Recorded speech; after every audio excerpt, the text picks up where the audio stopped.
Good morning from Lori of Lobelia Travels. Some kind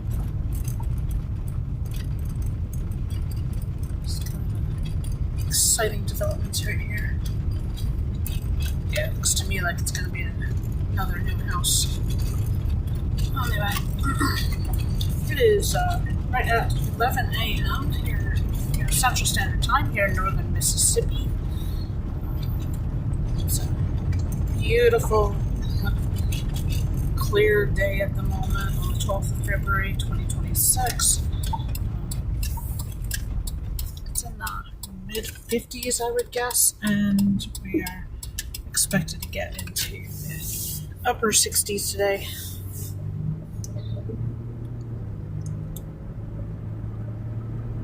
Let's see. What have I got left in my tank of fuel? I've got enough to get me to Olive Branch. Left a little bit early today. I'm scheduled for 1 o'clock, and normally I'd give myself an hour and a half and get my two branches of the tree. It's pretty dangerous. Hopefully someone will take care of that before a storm does. But anyway, so I'm looking for $300. The $300 covers 2 days of work for me and camping. Pretty close to that anyway. It covers most of it, which would be enough to do the journey. $400 would cover the gas as well, which would be nice. The night there, I go to church on Sunday morning, get over to Mobile, Alabama, and then we'll take US 45 back to Corinth, Mississippi, near the Mississippi-Tennessee line. Again, $300 will do it.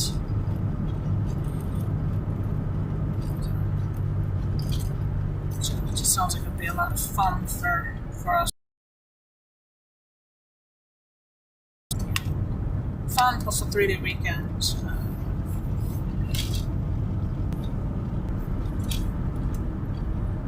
I've got some time to work on my Red Bubble sites. Lobelia Travels on that one too, and probably nice related pictures from Viking Visual to Lobelia. And some other ones too, Lobelia Acres. So it kind of covers most everything, I think.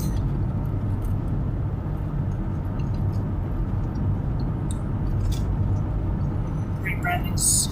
They don't make rebranding easy on Redbubble, so it's actually easier to come up with a new page than it is to rebrand the old one. So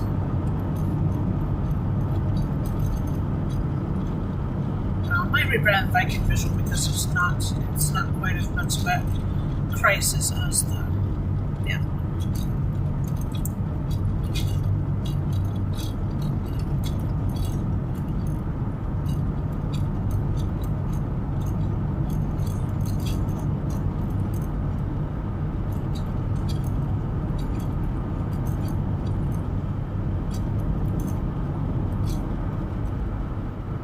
252-900 on the odometer. Start shopping for my next car. Cash is not in my account yet, but it'll be soon enough.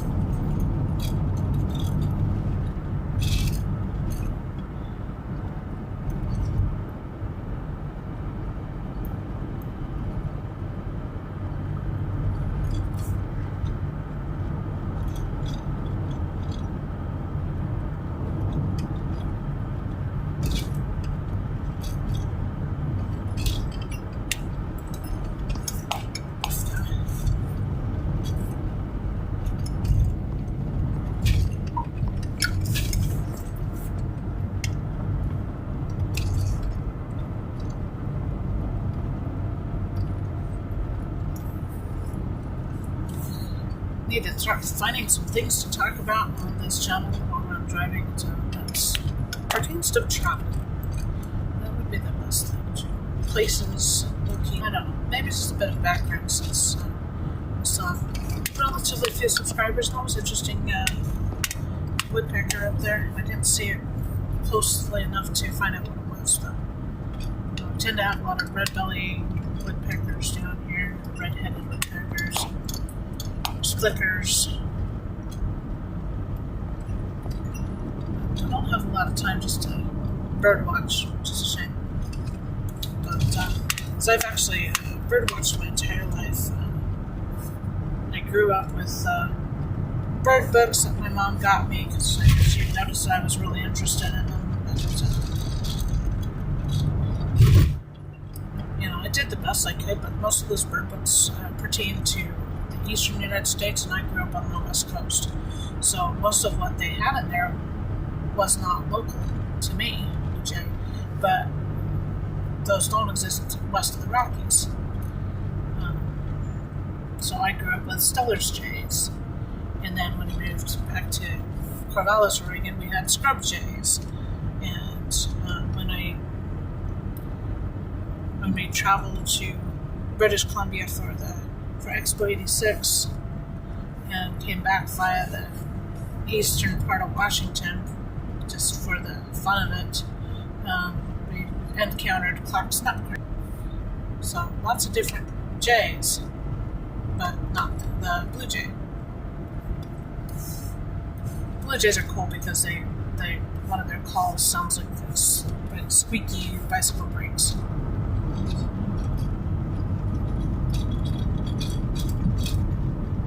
And then in Europe, well in Britain anyway, we had Eurasian jays. We still had some blue feathers on it, but it's not very many.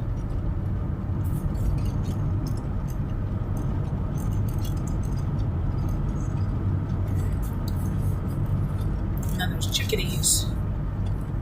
Black-capped chickadee, it's kind of ubiquitous across all of the United States. But on the Pacific Northwest, we also had mountain chickadees. I think that's what they were. I have to look it up. It's been a long time since I looked it up. And then when I moved over to England, you've got chickadees, but they're called tits. So different from the titmouse, which exists in this country. But you have the most famous one is the blue tit, and then you've got the marsh tit and the willow tit. And then we had great tit as well. And then we had long-tailed tits, which actually aren't very closely related to the other tits at all. They're not really a chickadee. It's genus name, but there is Paris. Black-capped chickadee, it's Paris. And then you get the blue tits, which are really pretty. They all eat aphids, by the way, so they're really good birds to have around, especially if you end up with woolly aphids on your trees. So if you had that around, those are really good things for destroying plants. I had household plants that were kind of destroyed by those guys. But the long-tailed tits were really cool because they would kind of go around in this flock. You wouldn't see them for weeks, and then this flock of like a dozen long-tailed tits would turn up in the trees and take care of all the aphids it could find, and then the whole flock would move on again. And they're just so cool. One of my favorites. I don't remember their genus name, but they're not Paris. They're not very close, like I said, they're not very closely related to the rest of the chickadees. And hummingbirds don't even exist in Europe. So the thing I missed the most, bird-wise, in the UK was hummingbirds. That's something I also lose variety in the eastern part of the United States, where we only get the ruby-throated hummingbird. And the West Coast, there's like 5 or 6 different species, but not the ruby-throat. Anna's hummingbirds were the ones I remember the most. I definitely miss having the greater variety of hummingbirds. But we get fireflies here, so. And that's something I definitely missed on the West Coast. Another one one I missed in the UK was the American robin. You know, they do have a robin out here, but it's more closely related to the shrike they have in the US. Nice little bird. Don't read about its eating habits. It's pretty brutal.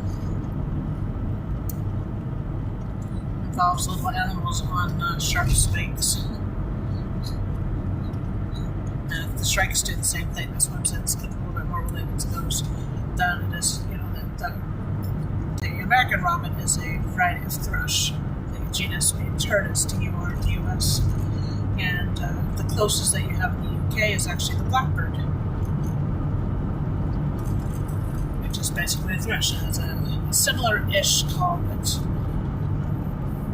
you know, there's other members of the thrush family in both countries. Both have a sing-song type of call, and they're fairly territorial. We used to have a family of blackbirds that would hang out on one of our shrubs behind our house in England.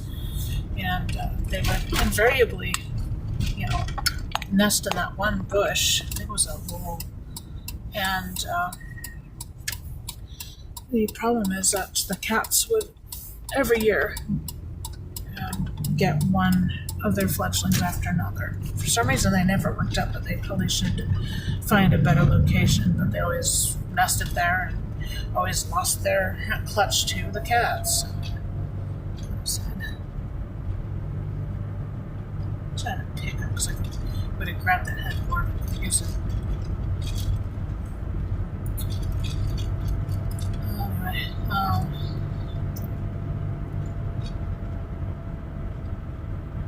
Anyway, something I found out when we went to Missouri for the solar eclipse a couple of years ago was that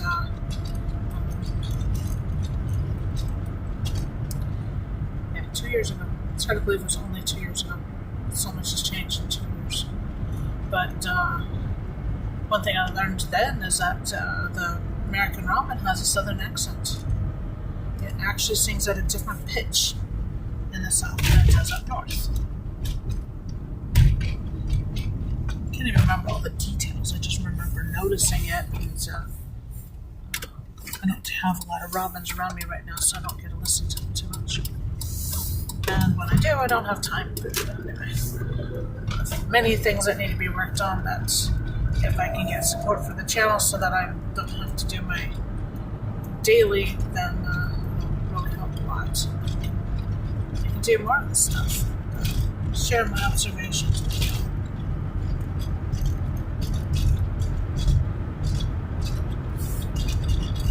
It's just kind of funny. Yesterday, I was just thinking about the fact that I've got so many different mannerisms to my speech that some, I picked up in different parts of the country and parts of the world. And it'd be interesting to talk to linguists and see if they could identify all the places I've been by just listening to me talk. You know, I'm sure there's a lot that can be done there. But I was talking to one of my coworkers yesterday who was from South America, and she was like, where are you from? Your voice says that you're not from here. In fact, that you can hear that there was a European. And I was like, well, that's actually amazing. That was really amazing, because I haven't sound. I don't think I've sounded particularly British anytime. It probably won't ever change. I've definitely, relaxed in some of my enunciation. I can see now. It should be British, not British.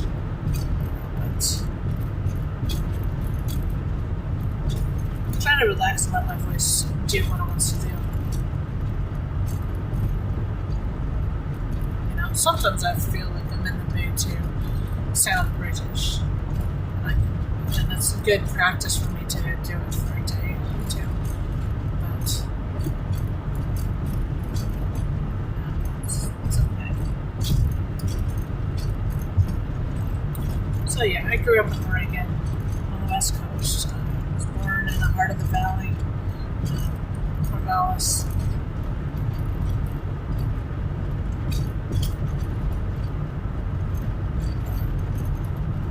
The place that I was born is no longer a hospital, but last I checked, it was a nursing home.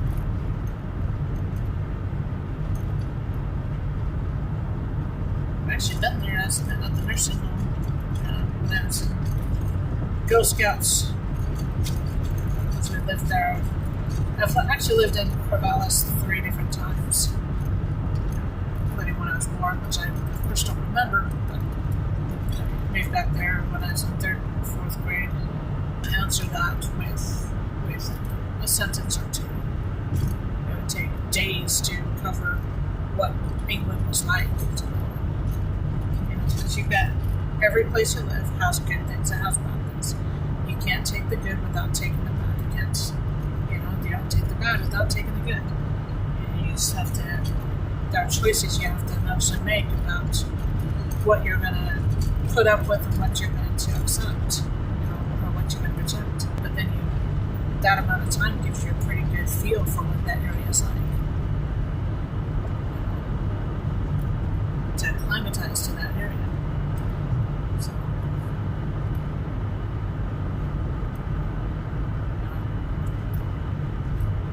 yeah, 6 months is probably about the minimum. A year is ideal. It's not. The thing is, even 7 or 10 years isn't enough to give you everything for an area. So, it's kind of like what they talk about proficiency regarding various computer programs. For instance, you can learn like 80% of the. Let's see, to 80% of the time you use 20% of the features. So by learning 20% of the features, you are 80% proficient. So you don't become a master until you learn the other 80%, but that takes 80% more time.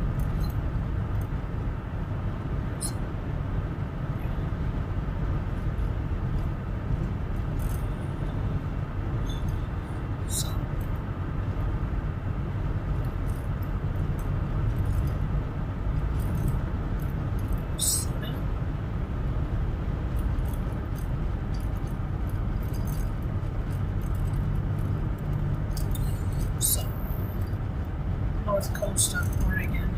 It's a very rainy climate.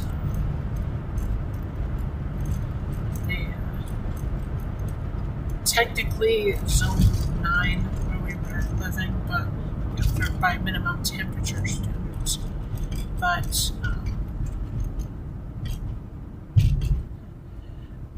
But that zone does not really paint the whole picture. It's come into Holly Springs here. We're on Mississippi Highway 7 and 4, and we go under the bridge, and we're going to go merge onto I-22 and US 78. Half tempted to go the long way. I really do need to make that stop, so. It's really out of flour, out of sugar. Almost out of butter. Other things we need too, but the budget isn't going to stretch that far this week, so just going to have to keep it really tight this week.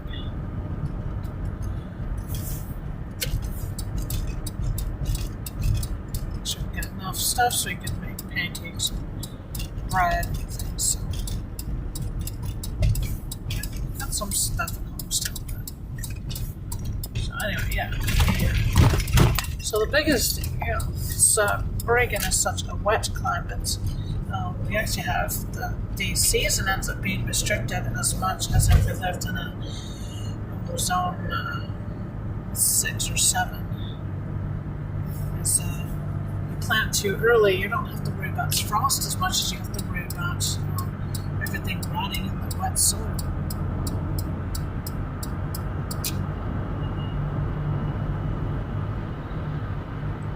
Difficult. My car does not do the hard acceleration anymore. Planning on replacing next month. As soon as I've got my tax refund, so because I've got child tax credit, it doesn't get a family credit, whatever it is. That doesn't get processed until Monday. Tuesday. Tuesday's the earliest. So hopefully I can get my refund check at the beginning of March, and then I can get my new car.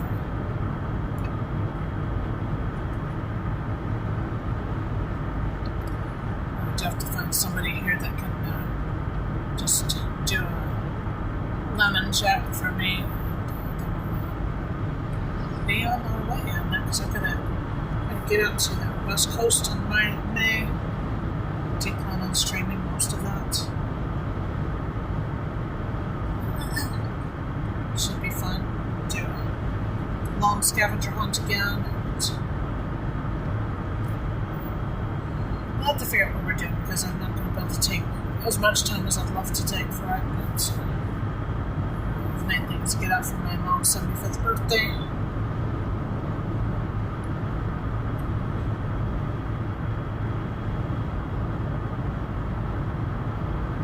She does have chronic heart failure, so it's something taken seriously. She's done pretty well in it so far, but it's not one of those things you ever completely get over, so.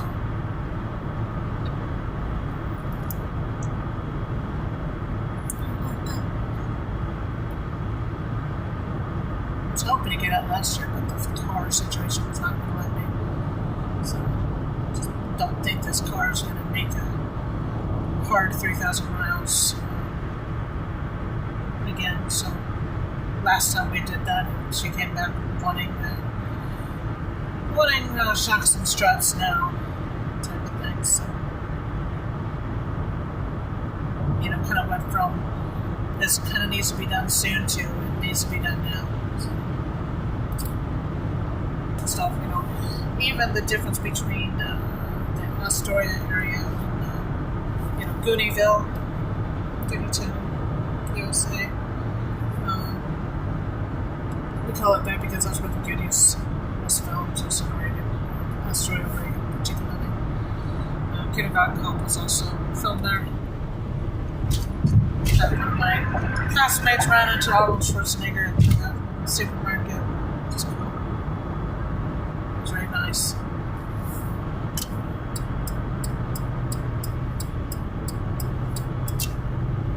People could actually let this person in. That would be nice. There you go. There you go. We can all do it. Let this poor person in. Huh?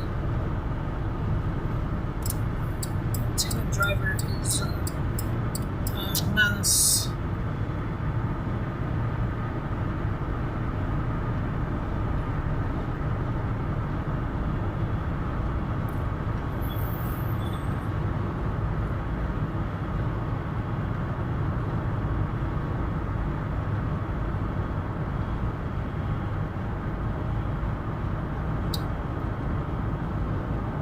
Strange come a load, and he wants to go for the absolute coast.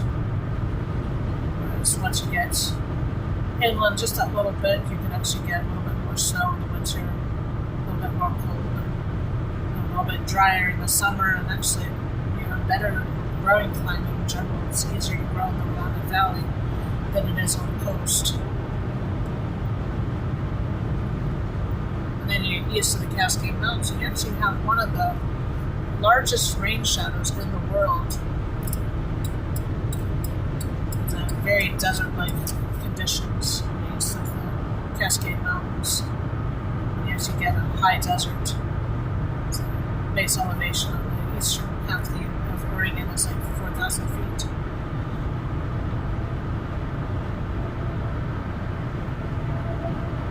Which is significant, especially when you get a fairly alkaline soil as well, like you do in Wyoming, which makes it really difficult to grow anything. It's worse than just being a desert. It's the pH really hurts it.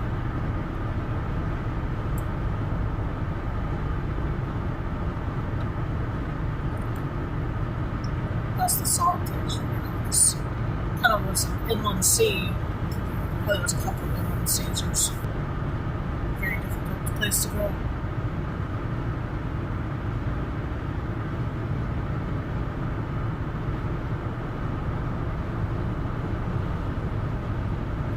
Wisconsin twice. Wyoming twice.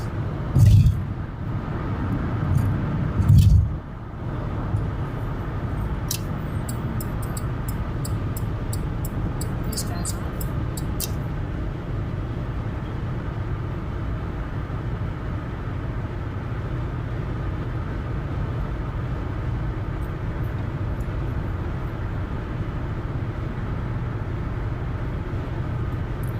Living in England was very beneficial overall for my driving. And I really didn't enjoy driving in Britain because the roads are really narrow.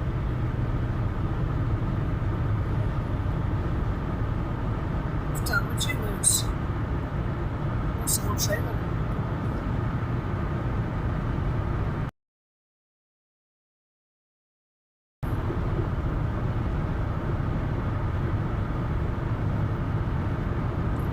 The other side of the road, something that kind of takes a little bit of getting used to, but as license you need to learn on a stick shift and use that to create a test. And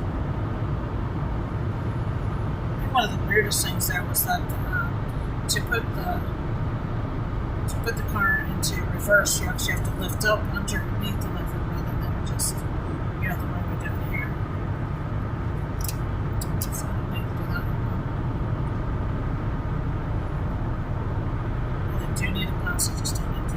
And there's a big truck that wants to come past as well, so we'll see. And it does mean sometimes if I'm really tired or something, or not feeling as well, I actually have to remember which side of the road that I have to drive on. Especially if I'm like on a small street that doesn't have any lane markings and stuff, and you've got people that are parked both sides. Somebody's trying to pass on the inside.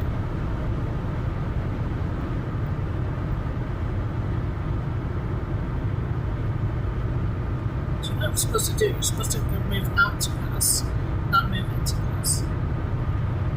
I hate passing on the inside because it's, in my mind, it's extra hazardous because people aren't expecting you to do that. Signal early so he knows I'm moving. It's frequent to have people pass you on the inside when you're trying to move over. Like I'm literally trying to move out of their way, and yet they have to pass there because they're so impatient.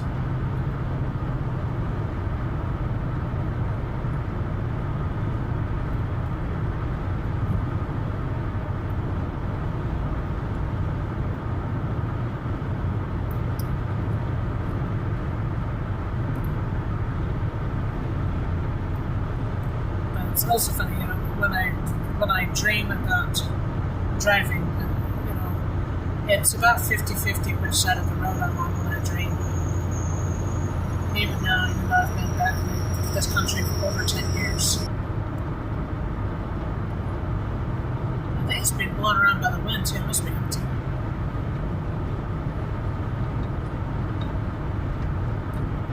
Taking that on.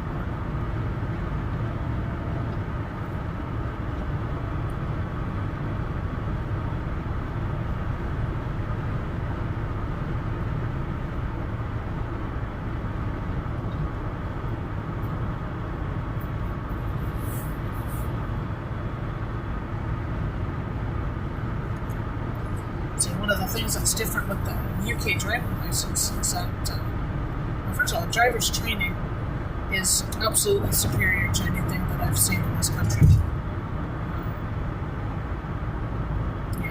The base standard of driver's training is amazing. And because, the test demands so lot more. I mean, when I got licensed in New York State, that was my first actual completed driver's test. Kind of a long story there. Driving wasn't a huge importance in my brain for a long time.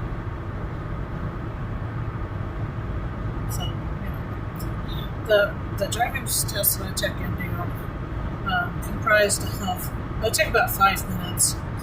I literally, pulled forward from the place, I had a right turn at a flashing red light, so it's just a stop sign. Then went over the train tracks. Then the next street, a very quiet street, turned right on again. Did a 3-point turn, a reverse left on the stop sign, turn left at the flashing yellow light, and that was it. And I was literally, what? You're gonna pass me on that? Like, you have no idea of whether I can drive or not. It was crazy. Now maybe if I'd given them any reason to worry, that would have lengthened the test a little bit or something. And so, maybe I just did a good enough job that they weren't worried about me, but it didn't give me any confidence, that's for sure. And that they knew how to license people. And I kind of stopped wondering about why New Yorkers were such crazy drivers. Yes, if they only required a 5-minute test to show that they could not crash in 3 blocks. That was interesting. Just coming up to the 269 interchange, and we lose I-22 underneath the bridge.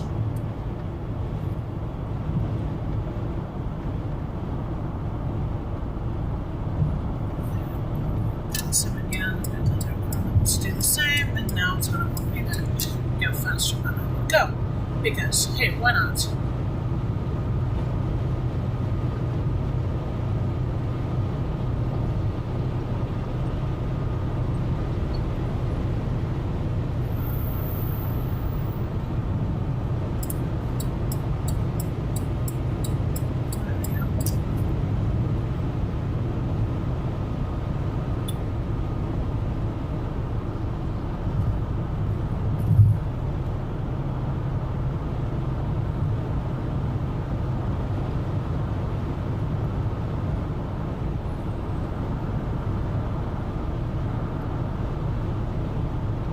So one of the things I found in New York was that,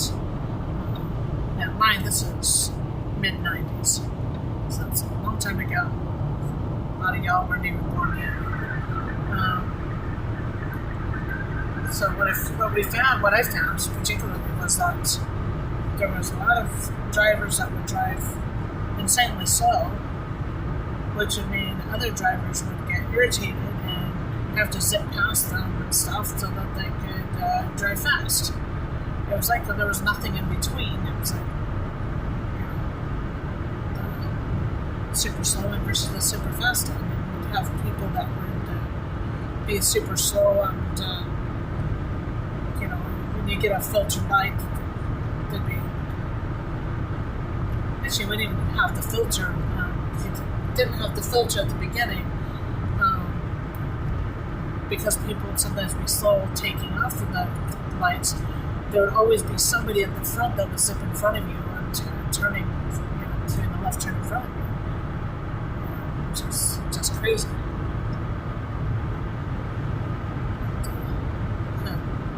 There's a Coldwater River.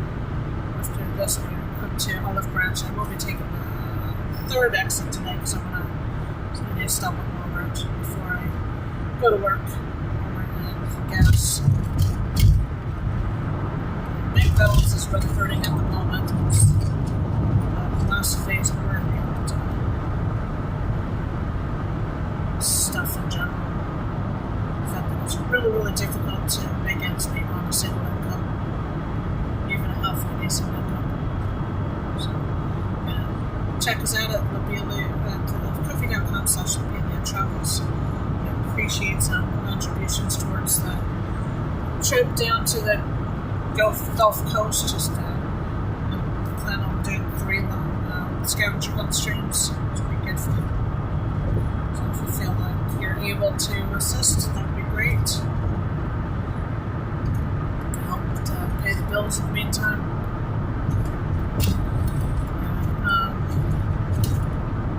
So, one story about when I was living in New York was that I got a ride from somebody somewhere, going somewhere,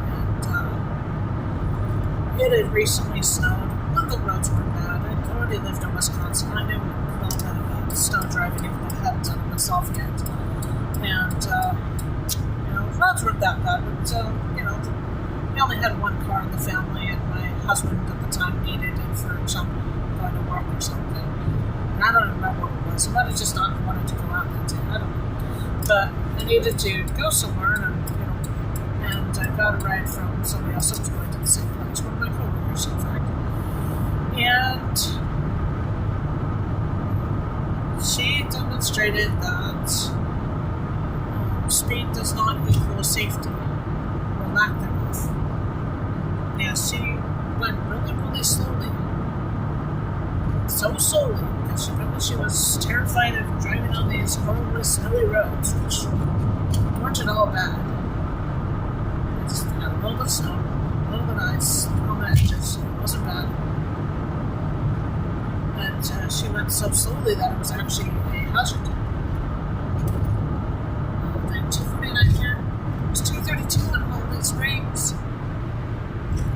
Walmart's better because usually Walmart's not much better than Flying J. Anyway, so fast forward to another time when I was doing slow moving line of traffic, and I just had this funny feeling that this was my coworker going really slowly at the front, so I stayed in the middle lane. And sure enough, when I got up to her, it was indeed my coworker. I was able to get in front of her before the lane ended. So it was an interesting experience. We also had a roundabout up there just north of Peekskill that at that time was actually incorrectly signed. Had people stopping, yielding as they got off rather than as they got on the roundabout. Which was just wrong. It didn't work, and it meant that there was congestion that didn't need to be there just because the roundabout was incorrectly signed. And of course, Americans are usually still not trained on how to use a roundabout, so which is a problem. It needs to be addressed. However, for all the critics of roundabouts out there, it has been demonstrated multiple times on YouTube and stuff there that a roundabout versus a four-way stop, the roundabout is always more efficient. And there's actually fewer accidents because you're not having to worry about who's next. You only have to worry about one direction. You only have to worry about direction of the traffic that is currently on the roundabout. You just merge in and then you leave. It's actually much simpler and much safer and more efficient than four-way. Immediately slowed down. Well, I didn't slow down. It just never got up to freeway speed. We're just about there.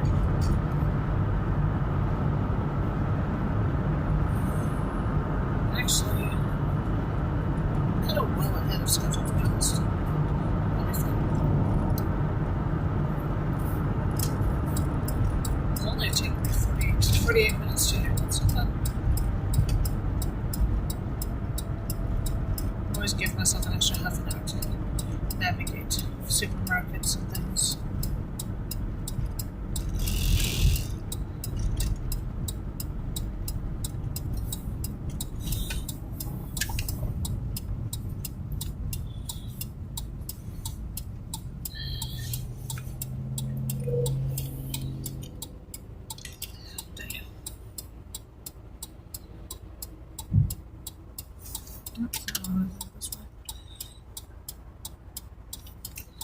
Yeah, it's okay.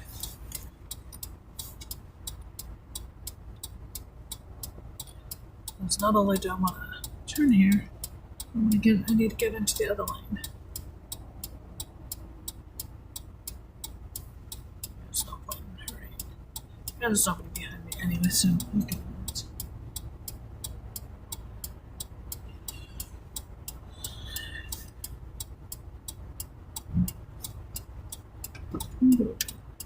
This until after this vehicle.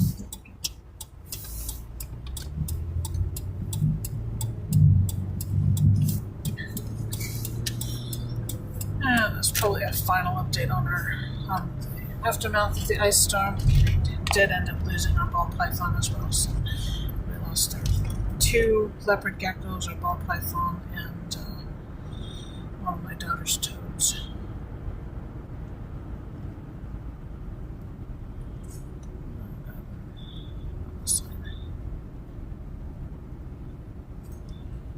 So I did impress upon my daughter that this is an example of why I prefer to keep animals that do not require supplemental heating.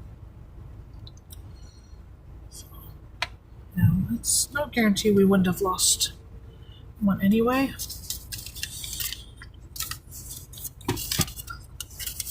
The toad was a native Mississippi resident, so that would have been expected to be safe. And that was really bizarre. Did you see that pole sticking out of that van? That's funny. So I do have a corn snake that did fine, and she's probably going to end up inhabiting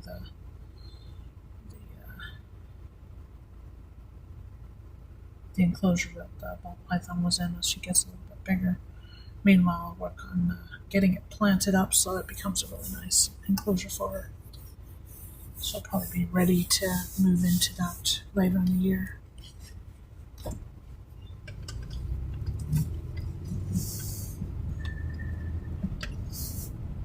So I've got lots of time to plant it up and make it look nice. I currently have some dubia roaches living in there, which help to keep it clean. They're a little bit hard on the plant, so I'm going to make sure I can plant it up above what they want to destroy. But they're always kind of the ball python's pets. I had $2.25. That's good. Price on the gas there at Walmart.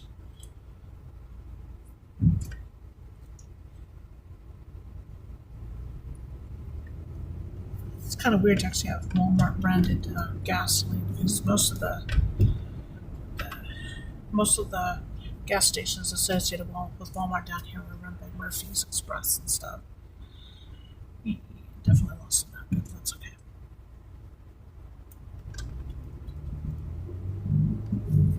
Most people are turning there. Let that person go. Let's see if this person's going to let me come in where it makes sense. I don't know if they're going to or not. Not that I'm having any help from the person in front who wants to.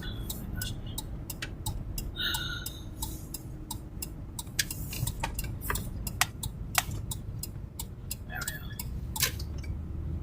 Reminds me of one of the expressways in New York where you have to go 10 to 15 above the speed limit because it's too dangerous to do anything slower.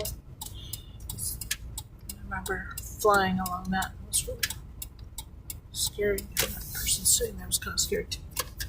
Not because the person's scary, but because you almost not see her until it's right there. A little bit further. Okay, once I come to a stop, right about here. Right, I'm going to go a little bit further.